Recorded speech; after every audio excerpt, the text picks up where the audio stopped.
Good morning. The topic of my lecture is chronic periodontitis.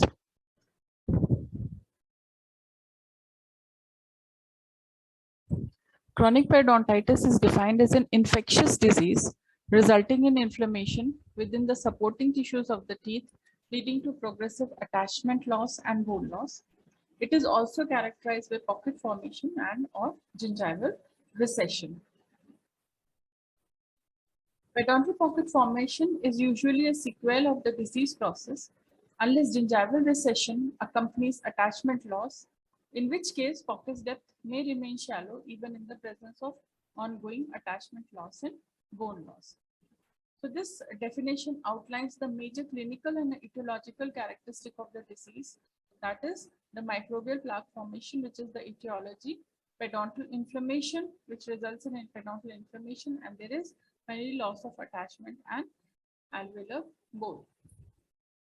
Periodontal disease is a commonly noted periodontal infection involving inflammatory response within the tissues surrounding the teeth. Accumulation of the bacterial plaque on the tooth surface results in marginal tissue inflammation called as or termed as gingivitis. Untreated gingivitis may progress into periodontitis, leading to loss of periodontal attachment loss and bone resorption, and subsequently result in tooth mobility and tooth loss. Chronic periodontitis is most specific and commonly encountered form of destructive periodontal disease in adults. Though it is more prevalent in adults but can develop over a wide range of ages, it can affect both the primary and the secondary dentition. The disease progression is usually slow to moderate and sometimes associated with rapid progression period.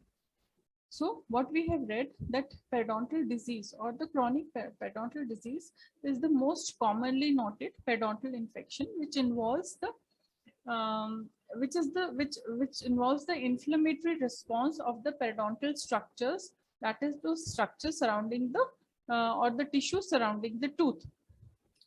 It usually starts with the accumulation of the bacterial plaque on the tooth surface, and which results in marginal tissue inflammation called as gingivitis. And if this gingivitis is not treated, then it leads to further progression, and it is now called as periodontitis, which involves the loss of the attachment, leading to bone resorption and subsequently tooth mobility and tooth loss. So it is an inflammatory response of the supporting tissues of the teeth.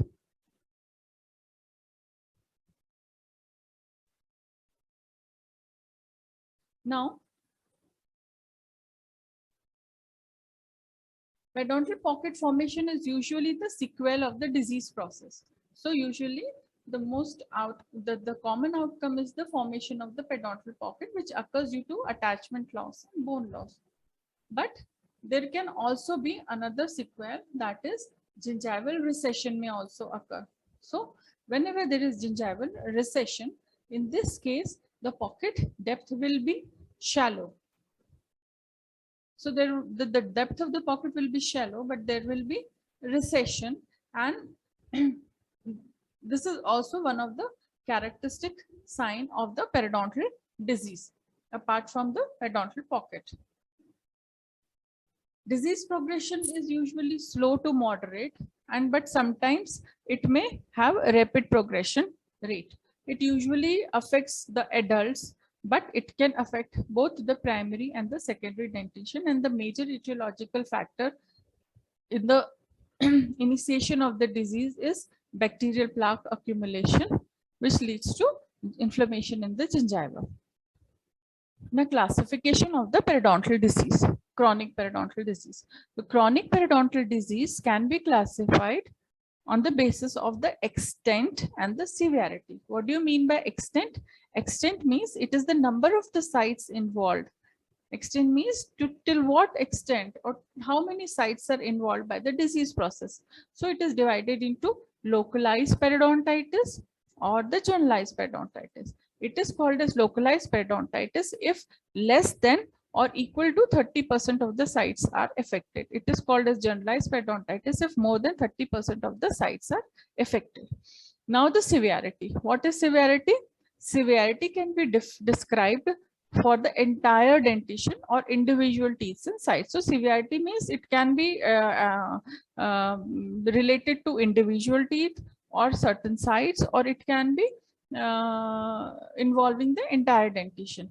As a general rule, severity can be categorized on the basis of the amount of clinical attachment level. How much attachment loss is there? It is it is known as slight or mild periodontitis when there is 1 to 2 mm of clinical attachment level. It is moderate when there is 3 to 4 mm cal, and severe when it is more than or equal to 5 mm. Now, clinical features of the periodontitis or periodontal disease. First, we will enumerate the points. First is the amount of destruction is consistent with the presence of local factors. Means what amount of local factors, if there are, it is usually consistent. The amount of the local factors is usually proportional to the amount of destruction which is seen in the patient's mouth. There is gingival inflammation, there is periodontal pocket formation, there can be recession, there is loss of periodontal attachment, loss of alveolar bone. This may lead to mobility. There are certain predisposing factors, and now we will also discuss about the rate of progression. So amount of destruction is consistent with the presence of local factors. Patient with chronic periodontitis classically presents with supra and subgingival plaque accumulation that is mainly related to subgingival and supragingival calculus formation. Gingival inflammation. The infected gingiva is mild to moderately swollen and presents alteration in the color ranging from pale red to magenta. Loss of stippling, blunted or rolled gingival margins, and flattened or cratered papilla are common clinical examination findings. Frequent gingival bleeding occurs either spontaneously or with slight provocation. Inflammatory exudates may be found. So, second is the gingival inflammation. So there are changes in the characteristic of the gingiva pertaining to the color of the gingiva. A certain other characteristic like stippling, bleeding on probing, if there is some exudate present or not. So these are the features which are usually found in the gingival inflammation when there is a periodontal disease. Periodontal pocket formation is there, pocket depth of variable size and may be present. Separation from the pockets can be found. Now periodontal pocket, we know what is pocket. Periodontal pocket is defined as pathological deepening of the gingival sulcus. So these periodontal pockets are formed due to loss in the periodontal supporting structures like alveolar bone. The pockets can be classified according to their on the basis of many criteria. So they are known as pseudo pockets when there is gingival enlargement is there, when there is coronal shift of the gingival margin from the CJ. These are known as true pockets when there is the apical shift of the junctional epithelium or the gingival sulcus. Then these are known as active or passive pockets on the basis of the disease activity. They can be suprabony pockets or infrabony pockets. Suprabony pocket means when the base of the periodontal pocket is coronal to the base of the alveolar bone. And it is known as infrabony or when the base of the pocket is apical to the bone margin. Loss of periodontal attachment. Chronic periodontitis usually exhibits slight to moderate loss of periodontal supporting tissue, which is either localized or generalized. Loss of alveolar bone. Resorption of alveolar bone in the form of both horizontal and vertical bone loss can be seen. There is considerable variation in the form, pattern, and the rate of alveolar bone resorption. So there is loss of alveolar bone. The pattern of bone loss which are usually found are horizontal bone loss pattern or vertical or angular bone loss pattern form. Some other considerable variation can also be seen. There are certain predisposing factors. Chronic periodontitis may be related to local tooth related or iatrogenic predisposing factors. Though that is to say that there may be certain sites which may be harboring the plaque accumulation, which are difficult to clean surfaces. So these may initiate the gingivitis and further to periodontitis. The course of chronic periodontitis may be modified by certain systemic disease, including diabetes mellitus, HIV, and other. Thus, this can be explained because now the host response or the host immunity is further down. So the host response to the disease gets modified, and here in the compromised host, the pathology or the chronic periodontitis may occur at a certain higher rates. The disease progression is also affected by smoking and emotional stress. So these are other factors which also reduces the host response towards this disease process. Rate of progression. The rate of disease progression is usually slow to moderate and sometimes associated with a rapid progression period. Now, clinical characteristics, just to enumerate: gingiva is moderately swollen, deep red to bluish red tissues may be seen, blunted and rolled gingival margins, cratered papilla, bleeding on probing and or suppuration may be found. This is a clinical picture showing that there is accumulation of the calculus, and this is leading to there is a recession here accompanied with periodontal pocket formations. So pus can also be seen. So these are the adjacent teeth. So this is a clinical characteristic of periodontal disease. Plaque and calculus deposits, variable pocket depths, loss of periodontal attachment, horizontal or vertical bone loss, tooth mobility. Now, what are the symptoms? Symptoms means what the patient notices. There is a bleeding from gums, gum bleed, space appear between the teeth due to tooth movement, may be painless, gets unnoticed. Sometimes pain occurs due to some other factors like caries or root hypersensitivity. Patient is sensitive to too cold or too hot or both. Pain may be dull, deep radiating in the jaw. Area of food impaction can cause more discomfort, and maybe gingival tenderness or itchiness may be found. So this is just a representation showing when there is a plaque accumulation, it leads to gingival inflammation. If it is not taken care of, it leads to gingival inflammation. Further, if gingivitis or gingival inflammation is there is no treatment done, then it may lead to periodontal pocket formation. Now, this periodontal pocket of again harbors more plaque, and these are the areas which are difficult to clean by normal mechanical brushing. So there is this cycle is formed, more plaque and more inflammation, and this cycle goes on unless treated. Radiographic features. Radiographic examination is an essential part of periodontal diagnosis, and with certain limitation provides evidence of alveolar bone height extent, form of root destruction, and density of the cancellous trabeculation. It is an essential part of the diagnosis because we are able to know what is the height of the alveolar bone which is present. It will show the extent of disease destruction. What is the form of bone destruction? Is it horizontal, vertical, or some other types? And what is the density of the cancellous trabeculation? Various bone loss patterns can be seen in chronic periodontitis. In case of marginal periodontitis, the loss of dense margins is the first suggestive sign of bone destruction. With decrease in bone density, bone margins become radiolucent and indistinct. As the bone resorption continues, the height of alveolar bone gets reduced. Just in brief about mechanism of bone resorption, just enumerating the points. Explanation given below is based upon the evidence reviewed by articles by Weiss, Disiak, and McGee.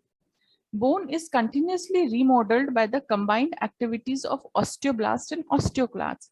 And in pathological situations like chronic periodontitis, there may be preponderance of bone resorption over formation due to variety of factors. So we know that there is whenever there is a bone resorption, there is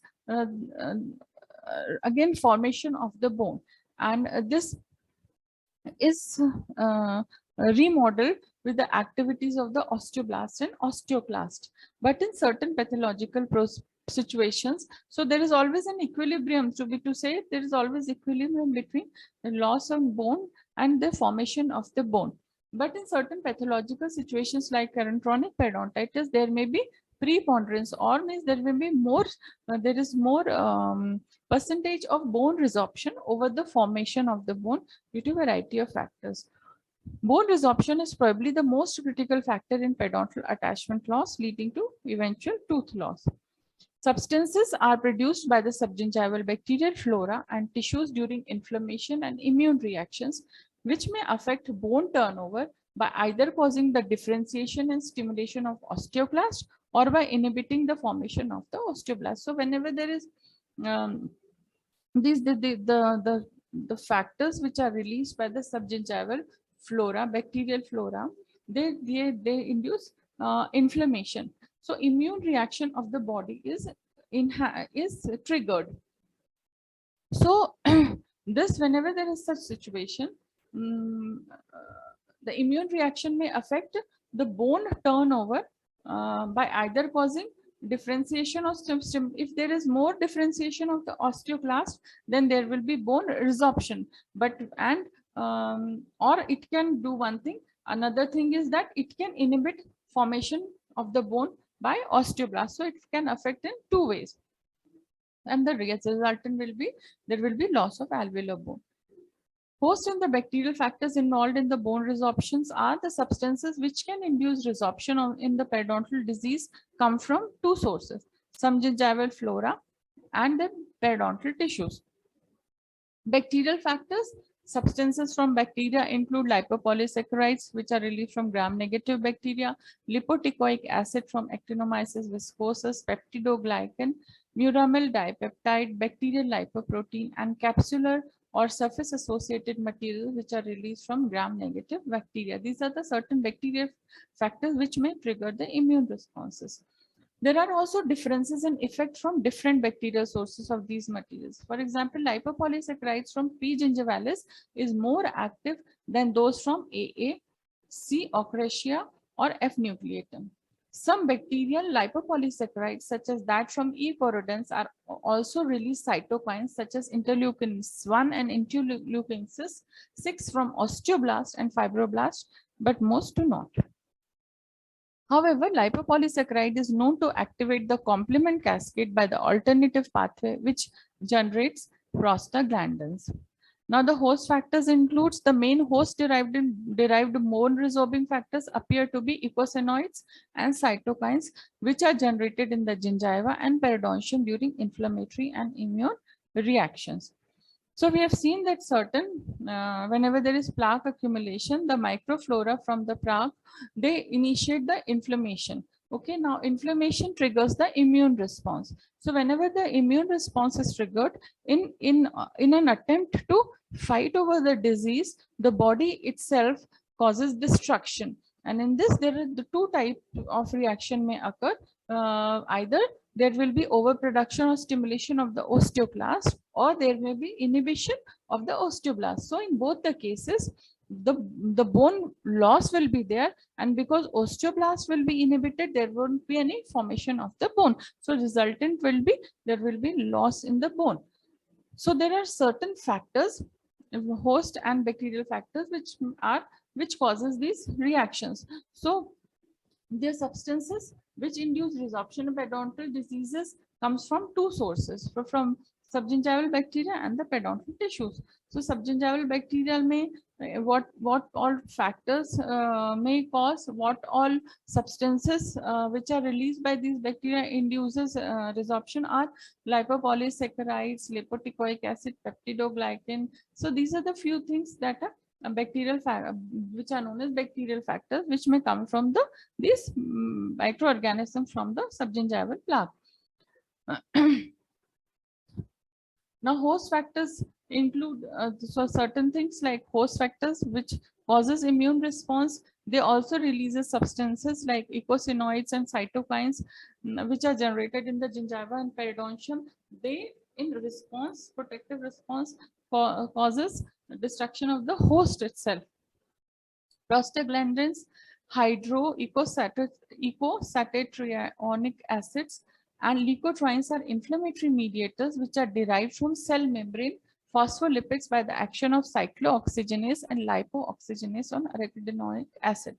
These complements are secreted by the cells involved in inflammatory and immune reactions such as macrophages, PMNs, and endothelial cells. These are also released by some cells during normal functions such as fibroblast. So what we have read that the mechanism of the bone resorption occurs because of the certain reactions of the products which are released by by the bacterial cells and also by the host cells. So bacterial cells releases certain factors which triggers the immune response, and in that response the body of the host, like from the gingiva and the periodontal ligament, certain chemicals are released, and these again causes destruction of the bone. Progression of the bone, the rate of disease progression in chronic periodontitis is not uniform in all affected areas of the oral cavity. Some parts of the affected area do not show significant disease progression for longer duration. However, disease from other parts may exhibit remarkable progression. Rapidly progressive lesions are common in interproximal areas. So disease progression is mostly rapid in the interproximal area because these are the sites of plaque accumulation and very difficult to clean. But the disease progression rate is not equal in all the sites, affected sites. In some area, they may not show any significant disease progression, whereas other parts may exhibit remarkable progression. So it is a site-specific disease where there will be accumulation of the subgingival plaque, bacteria harboring microorganism. Then there will be those sites will show disease progression. Also, they are mainly related to the areas of greater plaque accumulation, areas inaccessible to plaque control measures such as furcation areas, overhanging margins, and malpose tooth. So we just told that mainly disease progression occurs in those areas where plaque gets accumulated and that are difficult to be cleaned, like that can be any overhanging margins, there can be furcation areas, then can be malpose teeth, or in the interproximal area where plaque accumulation is very difficult manually. Following are the models that describe the rate of disease progression: continuous or linear disease model, random or episodic burst disease model, and stochastic disease model. So continuous disease model. In this model, loss of attachment has commenced and process proceeds continuously and slowly until tooth loss eventually results.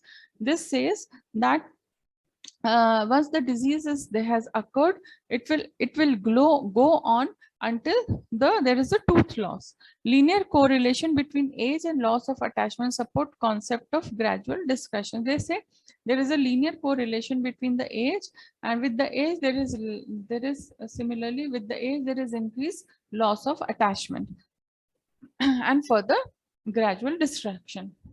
Random episodic burst model. In 1982, Woodson et al. Challenged the continuous disease model and proposed that destruction occurs during the periods of exacerbation interjected with the intervals of remission. So he said that the linear model was, he discarded the linear model and said that the disease process occurs only at certain intervals of time, and in between those intervals there is no disease at all, and that period is known as remission period.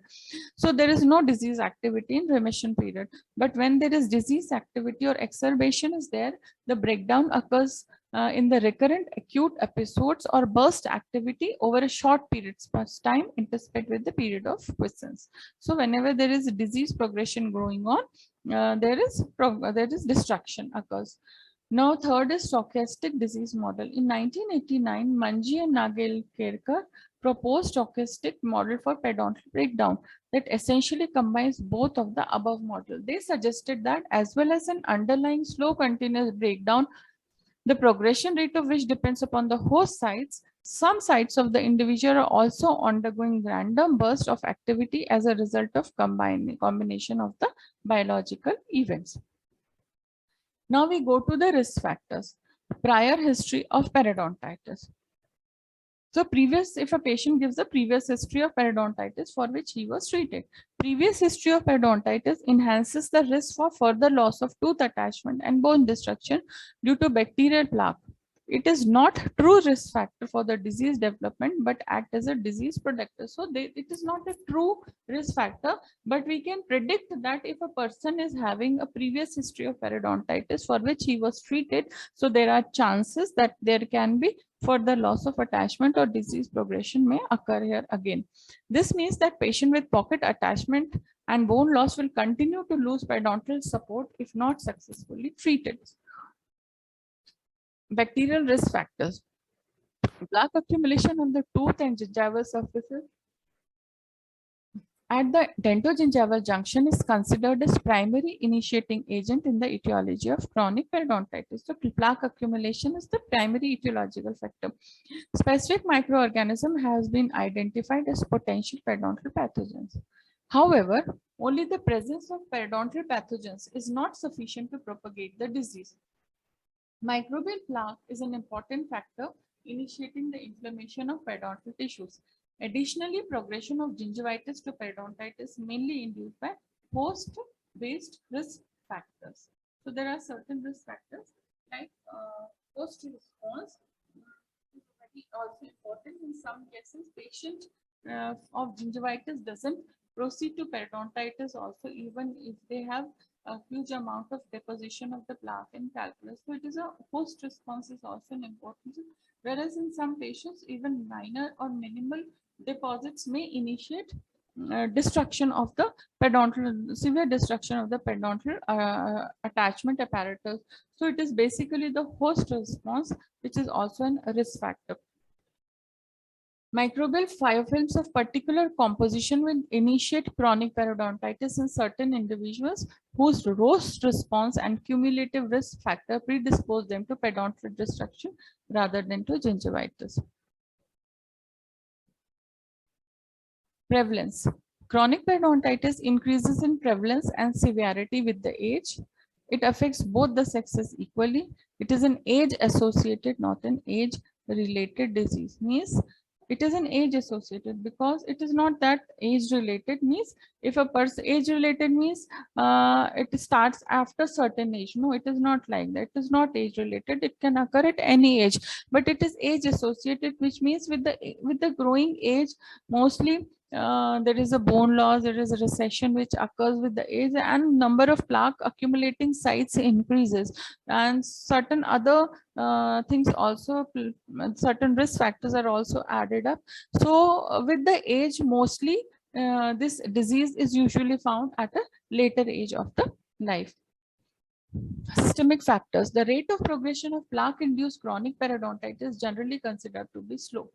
However, when chronic periodontitis occurs in patients who suffer from systemic disease that influences the effectiveness of host response, the rate of periodontal destruction may be significantly increased. So whenever we have seen that host response plays an important role. So whenever a person is suffering from any systemic disease, in that case, the host response of the infected person is definitely lower. So the disease destruction rate increases significantly because now there is no host response, optimal host response to fight that disease. Diabetes is one such example. It is more likely that cumulative effect of disease over a lifetime, that is to say deposits of plaque and calculus, and increased number of sites capable of harboring such deposits as well as attachment and bone loss experience possibly increases the prevalence of disease in older age. So this is actually the explanation of this statement that it is a age associated, not a age related disease. Means that as the age increases, the plaque harboring sites increases because, and that is why the prevalence increases in the older age. The prevalence of periodontal disease enhances with the age. However, becoming older does not significantly increases the susceptibility to periodontal disease in older people. So that means if you are old, it does not mean that you are more significantly prone to disease. No, but it is not like that. Smoking. It is not only the risk of developing the disease that is enhanced by smoking, but also the response to the periodontal therapy is impaired in smokers. So risk of developing disease also increases in the same time. The therapy which is being given to combat the disease is also impaired in smokers. All clinical features of both gingivitis and chronic periodontitis, such as gingival redness, bleeding on probing, get obscured due to dampening of the inflammation. Stress in other psychosomatic conditions include direct anti-inflammatory, anti-immune effects and behavior mediated effects in body defenses. So whenever there is patient in the stress, the chances that the patient, because of these reactions, because of these anti-inflammatory and anti-immune effects, the patient may not be able to take care of his uh, oral hygiene measures, and the response of the body may also be hampered. Genetics. There is convincing evidence from the twin studies for a genetic predisposition to periodontal disease. The twin studies have indicated that the risk of chronic periodontitis has high inherited component. It is likely that chronic periodontitis involves many genes, the composition of which may vary across individual and races. Now, what is the management of the periodontal disease? The treatment consists of non-surgical procedures. First, what is the main aim of the treatment of the, what is the main aim of the management or the treatment of the periodontal disease? So the goal of the periodontal therapy are to alter or to eliminate the microbial etiology and contributing risk factor for the periodontitis. So main goal is to remove all the etiological factors and contributing risk factors for periodontitis, thereby arresting the progression of the disease and preventing the dentition in the state of health.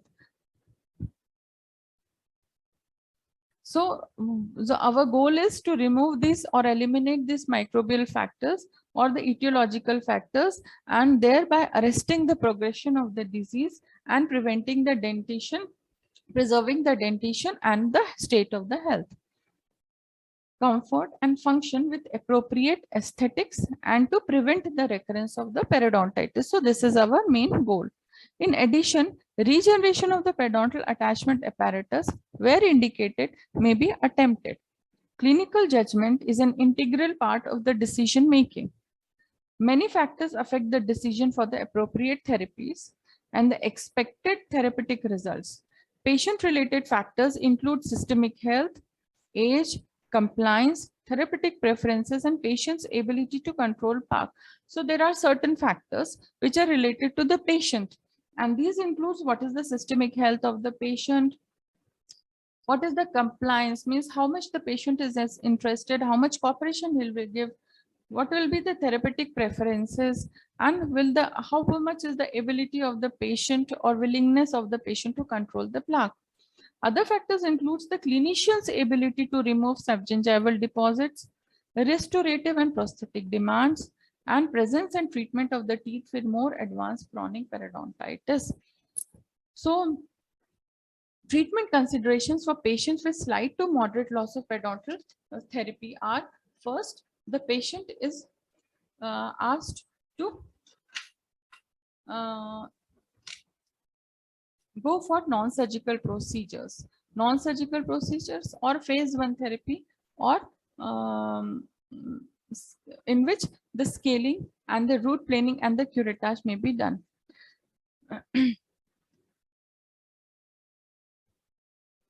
Contributing systemic risk factors may affect the treatment and therapeutic outcomes for chronic periodontitis. Okay, so if there are certain risk factors, it may affect the chronic, it may affect the therapeutic outcomes for the disease process, treatment. These may include diabetes, smoking, certain periodontal bacteria, aging, gender, genetic predisposition, systemic diseases and conditions like stress, nutrition, pregnancy, HIV infections, substance abuse, and medications. So elimination, alteration, or control of risk factors which may contribute to chronic periodontitis should be attempted. So first there should be an attempt to eliminate or control these risk factors. Okay, Consultation with the patient physicians may be indicated. Now the patient is given instruction, his reinforcement, reinforcement in evaluation of the patient's plaque control should be performed. So after phase 1 therapy, after scaling and root planing, we should evaluate and after giving the instructions, we should evaluate and see how much patient is able to maintain the plaque. Supragingival and subgingival scaling and root planing should be performed to remove microbial plaque and calculus. To accomplish this, the following procedures may be considered.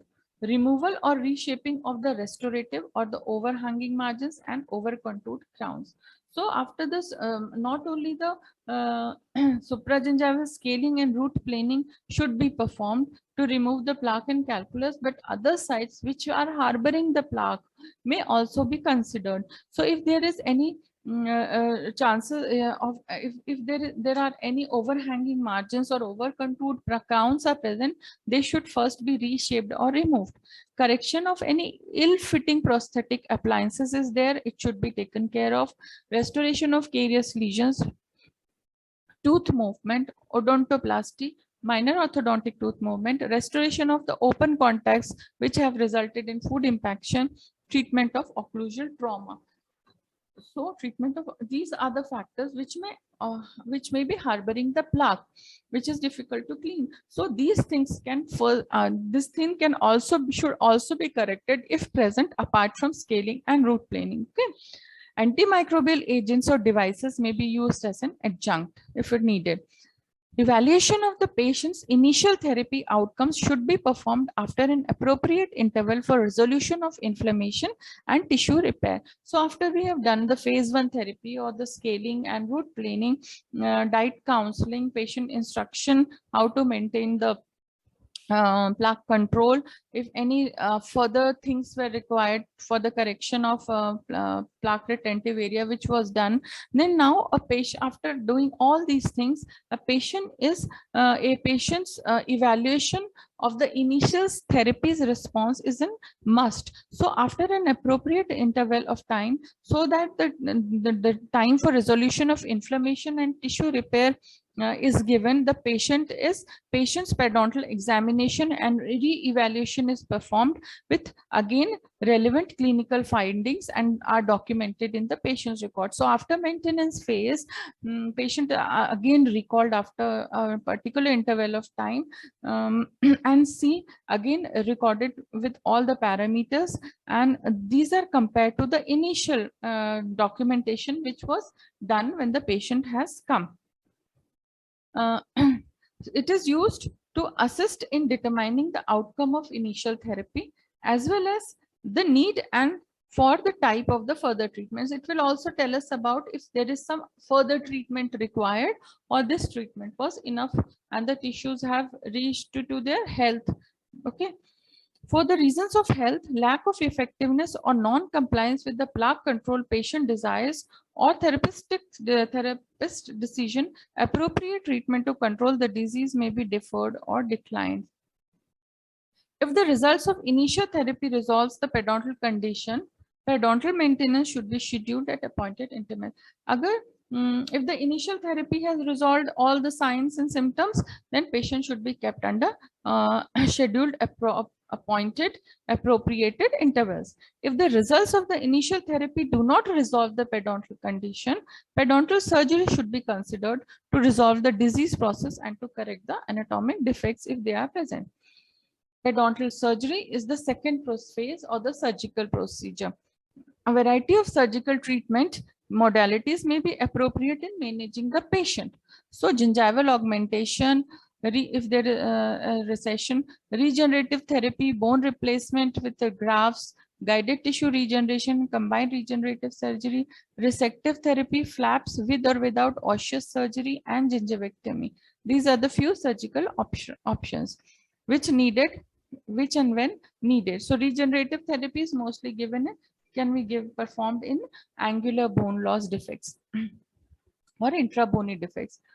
The desired outcome of non-surgical and surgical periodontal therapy in patient with chronic periodontitis should result in significant reduction of clinical signs of gingival inflammation, reduction in the probing depths, stabilization or gain of clinical attachment, and reduction of the clinically detectable plaque to a level compatible with gingival health.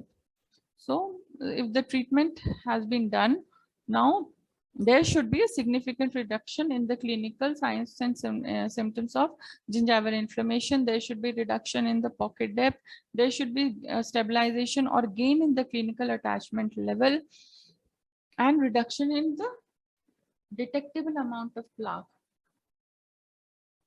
In certain cases, because of the severity and extent of disease and age of and health of the patient, treatment that is not intended to attain an optimal results may be indicated. In these cases, initial therapy may become the end point, and this should include timely periodontal maintenance. So if there is some other compromised therapy, patient is compromised, then the patient should be kept on the phase and therapy, and repeated intervals should be given. What about the prognosis? So prognosis we know is divided into overall prognosis and individual prognosis. So overall prognosis is dependent on patient compliance, how much he is cooperative, systemic involvement if present or not, then it will influence the host response, and severity of the disease. We know severity of the, what is the severity of the condition when the patient has reported, how much is the amount of bone loss present, or how much bone is present, or how much bone loss has occurred, number of teeth remaining.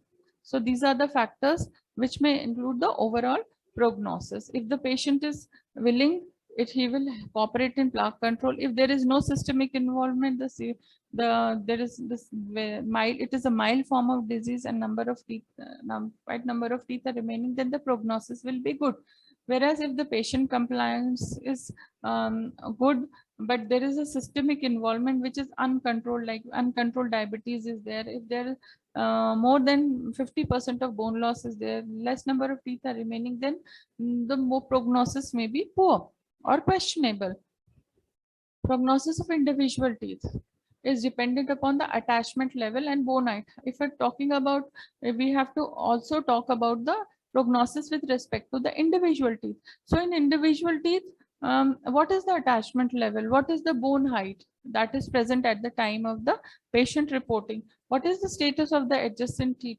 What are the type of the pockets, supra-bony or infra-bony? Because mostly supra-bony pockets may help in regeneration process. Regenerative therapies may be used.